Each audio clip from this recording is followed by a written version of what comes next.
fresh perspective and powerful inspiration to help you create a life and business you are obsessed with. So whether you're building, growing, or leveling up, let's do this. Welcome to Life Well Booked. Thanks. How you doing? Good. How are you? I'm doing very well today, thank you. Yeah. All right, so you had a little bit of an experience. I'm not sure how long, so you're gonna have to tell me how long of experience you had with long or short-term rental. I think it was just a little over 2 years. It Okay. was like 2.5 years, give or take ish. I was working on the maintenance team the whole time with Mike back in the day. Back in the day. And that all happened because Mike was already like full on the maintenance guy for the vacation rental team. And he was kind of like he was my mentor when I started with the brokerage. So it was like, hey, while you're trying to get sales going, I can also, get you a little bit of extra work working with the vacation rental team, which quickly Rhett became necessary. actually really loved vacation rental. He loved it so much. He was like, how can I just continue to stay in vacation rental and keep on going? Because he was like, man, this is the life, right? 100%. Yeah. I realized pretty quickly that as an agent, you definitely need to have a certain mindset for the vacation rental side. It is so fast paced. It's so nonstop. It requires just so much coordination on all ends at all times that I was like, I don't think this is for me. Like, though I love the long-term property management. There's always something going on, but it's not like the vacation rental side. Like, knowing that you've got like 30 bookings at a place in 1 month or within 2 months, and they're all like same day turns and this and that, and the things are breaking in between. And then, oh, this ran out over here, and oh, the cleaning crew didn't make it over here. Oh, now the pool heater's down over here. And then this and that, it's too much. And it's so obvious right away that like a team like you guys have is very necessary. And it's cool to see that everyone has really like taken on their positions the way they have over there. You guys all rock it. I was a little relieved to finally be done. Just be like mass chaos. It's herding cats that have all the time been injected with a certain substance that makes them go like this, because it literally is all the time managing, watching, babysitting, grooming, fixing. And they're cats that can leave you reviews. So when you don't do it right. When you don't, or no, not right, I should say, up to their standard. And all standards are different, by the way. Yeah, exactly. And again, on the maintenance side, I just got to like see most of the other stuff happening, and I didn't have to deal with getting yelled at by guests for reviews or anything like that. But even just seeing how much it was going on, I was like, okay, I can handle doing the maintenance side as like a helper and that kind of stuff. But I could not see myself being like Brendan or Steph and being like running that show is just, I don't know. It takes a very specific kind of mindset to be able to handle that and not just like go insane. Well, and on a daily basis. I think a lot of people go into short-term rental thinking, oh my gosh, it's so easy. It's passive income. Yeah. And there's nothing about short-term rental that is passive. No. Even if you're the homeowner that has a management team, you are still doing things to make sure everything is still taken care of, right? Because our management team rocks, right? We slay it. We're really good. But at the end of the day, as the owner on the flip side of it, you do want to make sure A, B, C, and D are going well. You want to make sure you're getting bookings, so there's still this like moving forward, having to continue to build. And so many people think that short-term rental is just literally a passive income game. And I know on the side of running short-term rentals, there's nothing passive about this. That people have that mindset specifically because they're like, oh, like I have my one first house that we moved out of. We bought our second house, and I managed just one, and it's so easy because and it's like, well, when you have like 200 something properties or doors that you're managing or that are constantly rotating all year long, that is a whole nother ballgame. And it's a monster. It really is. It's a monster. Then I always, as an advocate for short-term rental management, I always tell like the homeowners, like, if you want to manage your own one property, perfect. But if you have more than one, you are not going to do the service to your guest and your own finances by having you run it by yourself, because it really does take a team to run a short-term like rental.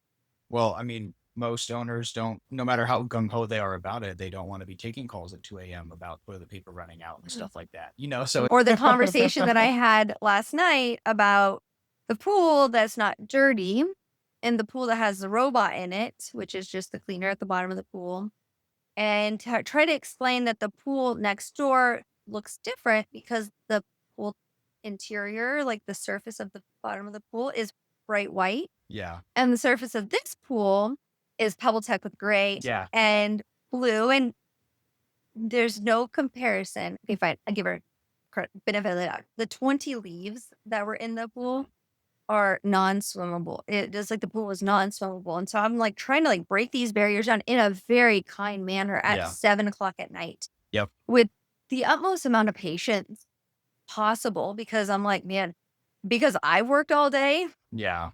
these people don't deserve an attitude or someone that's being a jerk. And our reviews are lying on the line at this point. So how can I be as kind as possible and still get my point across that, ma'am, the pool is okay to swim in? Promise you that. We would not be letting you swim in a pool. And then Griffin was just there that day. So Yeah. it's like, if there was going to be a problem with the pool, he would have already told us there was a problem with the pool. But this pool was like acid to them. And I was like, Griffin was a lifesaver for those kinds of calls because it's like he's a guy you can send in person and he's got the right attitude, right? He knows how to mhm. talk to the guests. Like almost every guest that experienced it, like we would get a report back on, like they love Griffin. Oh, 'Cause yeah. he's such a nice guy. And he can go out there and he knows how to explain to the lady that the 20 leaves are totally fine. And hey, look, you just take the skimmer and whoop, they're gonna Right. go. And in the the pool. robot's not going to suck you up. Oh, was We that have a real issue? concern Oh. about this robot being in the So pool. these are people who just never have dealt with a pool in their entire life at all. I'm not Yeah. even quite sure. Yeah. But it was a challenging conversation to say the least at 7 o'clock at night. There's a lot of, I mean, there was some really weird stuff with maintenance that you get where it's like Let me hear people some of are these stories. Come on, tell people me. just freak out about like it's just I don't know if it's like vacation rental brain for guests or something. It's like, well, ma'am, if the light switch on the fan isn't working, maybe it's the wrong light switch. Did you try the others? Like I hate to say, but there were calls like that where it's like, well, ma'am, did you try the other button that's right next to the first one you tried? Or on the other side of the wall. And it's like we'd be getting calls and people are like upset that things aren't working. And it's like, well, did you push that button? Did you pull this handle? Did you check you like very, very simple things that you would think that like if you were at your own house Common sense. and so you just that the simple troubleshooting things you would do that don't require you calling the maintenance line to be like, hey, and some of these people are actually upset that things aren't working correctly. Right, And then they it's are. like, and then, you know, and you never, we were always very polite to them. You know, Of you course. don't ever, you never like condescend a guest or be condescending to a But it's guest kind of because hard not to or try to not come off that way, is it? especially if like the guest themselves is coming at you with that attitude because sometimes they call and they're being nice and they're just I just feel like a genuinely being confused. Like condescending though. Like I feel like you have I'm to say like it with such a generally nice like I feel like I'm generally just being condescending at that point, and I say it in the like the nicest yeah. manner, right? But you feel like you're making these people feel stupid Well, because the it's way like, you have to phrase it, you're did like, yeah, you touch the other light switches on the wall? like I'm so sorry, but did you try that other button right there? Does your home only have one switch? Are Yeah. you in all of America? Really? And some people were good. Some people they'd call them big, hey, like we tried this, we did this, we did this, can you get it to work? And it's like, cool. And then that actually helps a lot too, because if the guests can troubleshoot, like I think that was another thing that was a little frustrating to deal with sometimes is like we would call vendors out on these like emergency calls because the Mhm. guests are freaking out and the story they give us or whatever is like, oh my gosh, the kitchen's flooding, the sink is leaking, blah blah, and the plumber gets out there and it's got like a little drip. You know, it's like, okay, this probably wasn't an emergency. Probably could have totally waited for in between guests, so we didn't have to actually bug a guest during their experience at the house or anything like that. But you just don't know because guests sometimes like they call you and you just have to take it at their word. And you can ask them for pictures all you want, Mhm. but if they're out at the pool or we're not there today, we can't Right. send you pictures. So can you just have them fix it while we're out? And like there's just a lot of like you just have to go off what the guests are saying. And sometimes I hate to say it, but we are just spending money to send a face out so that they see a face there Yep. and it makes them feel better. And then the face goes away and nothing actually changed or got fixed. But the problem was solved because somebody went out. Right. And like it's weird. Like sometimes the maintenance wasn't maintenance. It was just more guest like Face interaction. guest interaction, I Yeah. guess. And because they sometimes people just want like to be heard about it. Oh, Right? absolutely. It's It is so funny. The other day we had a phone call, sent somebody out because the drain was plugged. That was the concern of the house. The sink went drain because the drain was closed. Yeah. So it was go out, press the button to open the drain, and that was the concern. Yeah. That was the fix. And it's like, we just spent over 50 plus dollars to send somebody out to push a button because I don't know, maybe Arizona is the only place that has like drain plugs. I'm not quite sure. I mean, Yeah. I mean, but you're right. It's like a vacation brain, I think is what it is. It's like a vacation brain. I don't know if it's people just turn their brain off or if it's just that mindset of like, I'm on vacation, no problem is mine to deal with right now. You get some people who are screaming at you over the phone because that light switch is not working. Then you just have to take it, hope that they're not going to, hopefully they're happy and they won't translate that into a review that you have to try to Right. fight later on because it's hard to fight that stuff too, because they'll rant and rave online like we were, the worst company in the world. And it's like, oh, the door handle is just jiggly during your stay. I'm very sorry. We're so I know. sorry. I'm so But sorry that was annoying while you were there. it's like it goes back to the statement you can't rationalize with irrational people. Yeah. And we do unfortunately get some irrational people. And it's like we are doing our best to meet the expectation, Yeah. trying to like mitigate, monitor, bring it in, make them happy. But again, at the end of the day, when you are in management and you are, in short-term rental, even long-term rental, it's like some people you just realize there's no rationalizing with them. Yeah. Yeah. And I mean, at least with long-term rentals, at least I don't have to worry about reviews, right? So it's like Right. one of those things where if I have to tell a tenant that they're not being the brightest, like, hey, that got clogged because you did this thing, not because the sink is clogged. Like I can have those Right. conversations, and it's a little bit different, but on the short-term side, you really can't be that direct with that because as soon as you get a little too over the line or a little too Mhm. stern, even, people, they go straight to the review and they're like, they were rude. They were, they acted like I was an idiot and stuff. It was the same thing in the restaurant industry. I had a manager who liked to go up to people and be like, people would make the complaint. He's like, I've been here hundreds of times and it's never like this and blah, blah, blah, blah, blah. And I'm going to go leave a review. And my manager would come up and be like, oh, well, did you leave a review the other 100 times? It was perfect. Did you go leave us a good review? But you're going to leave us this one bad review this one time? And he was very polite about it. He's like, oh, well, did you leave us good reviews all those other times you had these great experiences you're saying you had? And then it makes those people think like, oh man, maybe I'm being an asshole. Irrational. I'm being irrational for no good reason Yeah. right now. And it's like, and I love that, like, and sometimes like you get that with guests, like, oh, I've stayed with you guys a bunch of times, blah, blah, blah. I think, oh, well, did all the other times, were they really great? And did you leave us? And especially with people who have been with us before, most of those guests know we will happily come out at almost any hour of the day to come fix This is what that true. issue This is, is true. whether it's Griffin or whether it's John. unknown John Britt. Like whether it's no matter who it is, like there's somebody who is probably willing to come out and fix that problem for you with the vacation rental side. And sometimes even if we're like Johnny on the spot within 10 minutes right there, it's still not good enough for them. Right. And you just have to be, okay, well, I'm so sorry.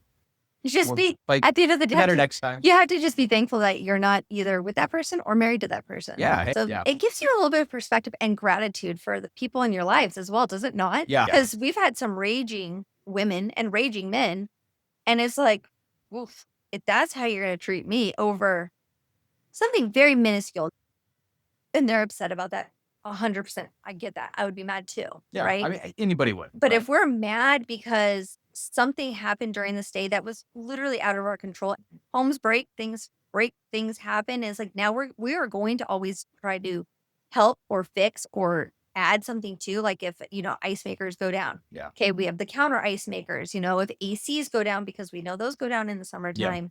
We have a bunch of AC units on standby that Yeah. will go drop AC units off into the homes. Well, the amount of times that we would be delivering a microwave at like, because the built-in one went out. Now we just have to go get them a countertop one just so they at least have one while they're there. And someone is driving one over at 9 o'clock at night because Oh they need to yeah, have a microwave. Like we will do it. as in the company, but I'm not part of the team anymore. But you guys do that. Like you take care of the guests that way. Yeah, but you were so part of the team for so Yeah. long that Yeah. you understand. So, okay, if you had the choice, would you do short term or long term? Long term. I think we already 100%. figured Yeah. that out. 100% longer. I'm a little biased just because I was doing long term before I started in the short term. I'm more comfortable with Okay. it. And then I've been doing it way longer, but also just because the pacing, like I have enough doors with long term now that I am always busy. I still am kind of like it's not, but it's a different kind of busy. It's just not It's not the same kind of fast pacedness It's about not. Long term is a more hands off. There's a lot of hands on in the beginning, right? Setting them up, getting the lease, everything, it. set it. And then, like, I think probably the first month is probably a lot. Once you know, you're getting them registered with the HOA, you're getting them all the codes. I mean, you're making sure the utilities are set up with them, all that stuff. You're right. Like after like that first like month or so, unless they're giving you problems or the house is Right. having a bunch of Right. problems, a lot of times long terms, you're kind of like, hey, I'll see you in a few months for an inspection, Right. unless something goes wrong. You Or know? so, yeah, I definitely agree. Long term is definitely more of like a set and let it go. But you don't let it, not like let it go, but like, Yeah. and not even a set and forget, but a set. And you know that as barring that nothing crazy happens, that you're going to be good until probably about the inspection, have the inspection. And at that point, you'll be good for another 6 months. Hopefully. Lease Yeah. is coming due. You're going to have to start doing the lease stuff. So you get a good reprieve, I think, in there for long term Oh yeah. on like probably over a 6 or 7 month reprieve of like consistent interaction. Yeah. It's almost like in long term management, I always tell my clients, no news is like if you're not hearing Right. from me, or I'm not hearing from the tenants, that's good. That's good. It means nothing's going wrong. I It means the mean, rent's being paid on time. Things aren't breaking. right. Well, yes, there are tenants who do still report stuff, but for the most part, like owners on the long term side know that like if they're getting a call from me, usually I'm like, hey, we got to spend some money on They don't something. like, I had a lot of owners tell yeah. me that. They're like, hey, I love talking to you, and I hate when I see that you're calling. Yeah. Like if you could just change your name for like 6 months so I can like disattach that, that'd be Yeah. awesome. There always seems to be like a pattern with like the same owners or properties where like the same owner will just have a house that's a problem child for a while. And for like 4 months, I'll just be calling them constantly. And Oh, they're like, hey man, I love you, but I'm just getting so sick of I talking. don't wanna I talk don't to want to you. hear about any more problems at this place. You know, Don't want to like, talk to you anymore. So have a good life. yeah, You know, yeah. please Please leave me alone. just Fix whatever you need to fix. Just stop calling me about it. that's I'm it. stressed enough. I think part of that too is it's the mentality, right? Because guests have that guest mentality. Like they view it as their Their home. home. They Yeah. take care of it a little bit more. Not only do they take care of it a little bit more, they also are a little bit more in like the mindset of like, oh, when something goes wrong and it's little, like, oh, that light switch not working. Like a lot of I've had plenty of times people buy their own new light switches. They Right. know to go, they know how to go check a breaker if something's not working or press the GFCI button. The amount of people in vacation rental, you have to tell them about the GFCI. Which I And think I'm is a like, standard thing across the United States. I've Is only lived in Arizona, but I'm pretty sure during my travels in other states, GFCIs are a thing. every hotel I've ever been to But or the amount of people Airbnb. that seem to be flabbergasted by this technology or that this exists when they're in the vacation rental makes me highly question it. That's if other No, there's a places lot of things have that happen GFCIs. where Like, highly questions like what is happening outside of Arizona? yeah, Because one of my favorite conversations was about the breaker box. Lights in. So first of all, the lady lied to us. She had plugged in like 3 hair dryers, had the TV on, like all this stuff in the one bathroom, and overloaded the circuit. And she had called and called and called with like 4 or 5 times in like 30 minutes. And I think it was one of those times where both me and Mike were just like really busy doing other stuff. So finally, I think concierge answered and was like, oh yeah, maintenance will call you back. And she's freaking out that like the electricity went out in the house and all this stuff. So we finally get her on the phone. The electricity's only out in the master bedroom and bathroom, not the whole house, not even half the house, just the 2 rooms. And I asked her, I was like, oh, well, did you have a bunch of stuff plugged into the outlets? Well, oh, no. I just had the hairdryer, which come violate. None of that's true. She had a bunch of stuff plugged in. The TV was on, like all this other stuff. And so I'm like, well, ma'am, can you try the GFCI? She couldn't find it. Like, okay, well, can you just go check the breaker for me before? Because she was adamant we needed to send an electrician. Oh. I was like, ma'am, I'm gonna ask you to just please go out and check the breaker box. I don't even care if you don't want to flip it. I just need to know if one is the wrong way. And she hit me with, I'm not an electrician. I don't know how to do that. I said, ma'am, free. this is not a young lady. This is an older woman who I would bet my net worth on has come into contact with a breaker box in her life before or knows what it is. And she is sitting there acting like she doesn't know what it is and that she needs to be an electrician. I'm like, ma'am, it's just the breaker box, man. It's just this, like you see it in movies all the time, man. It's on Home Alone, when he goes and like you see this. Home Alone. Have you ever seen Home Alone? Like you know your what a favorite breaker movie. box is, Right. ma'am, and you don't need to be an electrician just to go tell me if a switch is flipped. And like that's the kind of stuff we get. Yeah. And we ended up having to send Griffin out to go check the breaker box. She refused. She refused. Her husband wasn't there at the time. And because he wasn't there, she wouldn't put her shoes on and go outside and do it because she didn't know what she was looking at.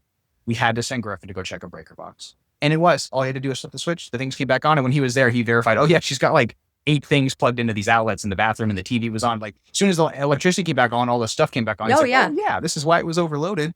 Like I just don't. people, they're on vacation. It's vacation brain. It's a totally different mindset. It is. It is. It's wild. Well, I appreciate your time. Yeah. Thank you for coming and sharing your non-so-fun I think your podcast is supposed to adventure. talk people into getting in vacation rentals. Our podcast literally is about all of the things vacation rental because Yeah. we would do everyone a disservice, whoever listens, if we only presented the good things to them and we would give a misleading like direction. Yeah. We love doing it. We love being a part of it. We've chosen these like career paths like in vacation rental, you know, the people that work in it, but it's not easy and it's not always fun and there's not always great stories and there's messy There's a parts lot of of it. good stories. There's a lot of good They're stories, not, but they're there's not always happy, but they're good. they're great. making people aware and bringing it all to light. So then if someone literally is like trying to decide, do I want to manage my own properties? Do I want to start a property management company? They get the raw truth here. They Yeah. get the highs and the lows. Because there are a lot of people who think that it's like this Mm. easy peasy. Like Airbnb made it seem like it was just this so like, oh yeah, just list your house for rent. It's so Nonchalant easy. thing. There's Some nothing to nonchalant worry thing. about. And I just want to preface it like I did transition out because I enjoy long terms more. I have a lot of long term doors, and it was one of those things where it was like I'm splitting too much focus. I know what niche I like, but the team that is over here, I think I'm the only person in the whole time that I've been at this brokerage, besides Mike, who retired. Everyone else has been there the whole Yeah. time and loves what they do and is very good at what they do. And I mean, I think that's a testament to like when you take that like longevity on the team with how many doors you guys handle and how much you guys do, it's clear that A, you guys know what you're doing, you're good at what you do, and that it's a team that actually enjoys doing it. Because if they didn't, go transition to something else. Like I Well, so it's really funny is I am transitioning out of pieces of vacation rental Mhm. because for the last year, I took on doing the phones in the evenings. So yeah. I've been doing the phones from 4 to 8 every night, Saturday and Sunday from 9 o'clock to 4. I don't know how you guys. And so I've done that for a year. I'm burnt. Mhm. And I had to go have a real conversation, you know, with Steph and Brendan of like, I can't do the phones anymore. Yeah. I am doing a disservice to our guests. Like, but I feel like I'm getting to a point where I'm getting frustrated Yeah. easier. I don't Yeah. want to answer the phone. I don't want to have to tell you again. There's nothing wrong with the pool. Now I'll do it once in a while. Not even a Yeah. problem. But Because that I constant- do that constant interact. slog. I do love interacting with the guests, but man, working all day to go home to have 0 unplugged time to then pick up my kids, then jump back on the phones at 4 and run that and dinner and getting everything Well, none of those phone calls are fun phone calls either. It's not after 4 you're o'clock. They're getting, not. yes, yeah, you're just not getting yelled at after the 4 whole o'clock. time. So it's like, oh, I just got on my whole day just to come home and get yelled at for 4 more hours on the phone. Right. Yeah, So yeah. I have retired myself out of concierge phone answering phones. Well, I'm I not think that's quite out of it. We're still in the transition, but there are pieces that I don't enjoy. Yeah. And so it's like you just have to be able to say, look, I'm not enjoying this. And our guest experience means everything. And I want to make sure we're providing the top high level experience. And I think that's what's really great about the team here too, because like they realize that, right? Like I had to have the same conversation because for a while they had me answering maintenance calls. I was like, guys, I'm a nice guy, but I'm not of the customer service phone hospitality like mentality, right? Like I'm a very upfront kind of blunt. Like I'm great for long-term management. I Yes. really am. I'm You are. upfront. I'm blunt. I'm going You to tell are. you how it is. I'm not going to sugarcoat it. I don't have to worry about reviews on the long-term side. If you're being an idiot and you broke that thing, I'm going to tell you you're an idiot and you broke that thing and that you're paying Fair. for it. Right. But you can't do that on the vacation rental side. I had to have that conversation with Brandon. We're like, hey man, you having me answer the phones is eventually going to be a disservice to the guests because Mhm. I am going to lose it on somebody here very soon. And I've gotten close many times. Some guests don't even like talking to me because I can be a little abrasive. Oh, I've yeah. gotten that a couple of times. I'm like, I think that we all know that if I answer the phones, I'm eventually going to earn us a bad review. I think that it's great if you let me handle the maintenance or go out and do the work. I'm good in person. Mhm. And like, I'm kind of like Griffin, like I'm in person with the people. I'm a lot better because I was a bartender. I'm good. Yeah. Face to The face. face to face, I'm very good with, but over the phone, because people treat you differently over the Mhm. phone. Oh, too, filter, over the right? phone. There's that like Yeah. So, and I was saying, like every once in a while, you have to. Like I would, if Mike wasn't able to answer the phone, we have an emergency maintenance thing going on. Like, of course, I'm going to take Right. care of it. But like, yeah, that was I just had to. But you held in there for like a year. I made it like 2 months, and I was like, Yeah, no, Steph and Britt know that they're still able to, once I so, fully transition out, they can still use me yeah, if they need. Like, I'm always here for them. yeah, And I still do stuff, all the, marketing and stuff like that and emails and all that. yeah. You've So, also transitioned to a lot of other stuff at the brokerage here too. So it's one of those things where like, you're as superwoman as you are, your plate can't can do only it all. hold I so can't do much, it and all. you do have to give up some things at Yeah. some points to like, like doing the podcast, social media stuff, and everything with the Olive Group and all that. Like you are doing a lot of stuff, and it's like a lot of new things. So some of that Mhm. older stuff, especially when it's like, you know what, I'm going to trade getting yelled at on the phone for selling houses. Cool. Right. Like, Right. I think that's I'd not rather intention, get right? yelled at for selling a house and Yeah. doing something and getting paid a whole lot more than getting paid, Yeah. A lower amount to be yelled at in Yeah. my evening. It's just not a great time, I guess. I will say the vacation rental world is a lot of fun. It is a lot of It's a fun. lot. It was like every day you walk in, you're like, all right, what 8 new things am I going to see today? Like Right. it was never the same thing on any day. That you It's walk not a in. copy and paste day. No, No day is a it copy and paste. never is. Even with like the maintenance stuff, it's like you could have 3 pools break on the same day, or 3 pool heaters break on the same day, and it's all going to be different problems. Like Oh, it's all not the require same. different parts or different things or different guys. Like it was interesting. There's always something new, but yeah, it was just like at the end of the day, I was like, I spent enough time doing after like I said, 2.5 years. I was like, I'm pretty sure I don't. All right. Well, I think today this concludes our episode. I Cool. really appreciate you being here Yeah. and being open and honest and Yeah. sharing I'm your short-term rental not experience. trying to scare anybody off, because if you want to do vacation rentals, definitely give Britt a call here. Yes. They love the income they get. Yep. They love how it all works. There's a reason we have as many doors as we do. So true. I just not great for me to be worth. And that's okay. I love why, and I always come in through the back ways. I say hi to the vacation rental team every day and checking on them. You guys always seem like you're doing good. You're happy. You're having fun back there. So Yeah, we love our team. I mean, Yeah. we have a great team. It's fun to work, in the vacation rental world, but it's chaotic. Thank you so much. thanks for having me on. You're welcome. Have a good day. Thanks for being here on Life Well Booked. If this episode fired you up, made you think, or left you feeling inspired, don't forget to subscribe, leave a review, and share it with a friend. Until next time, keep showing up big, living with intention, and building a life that stays well booked.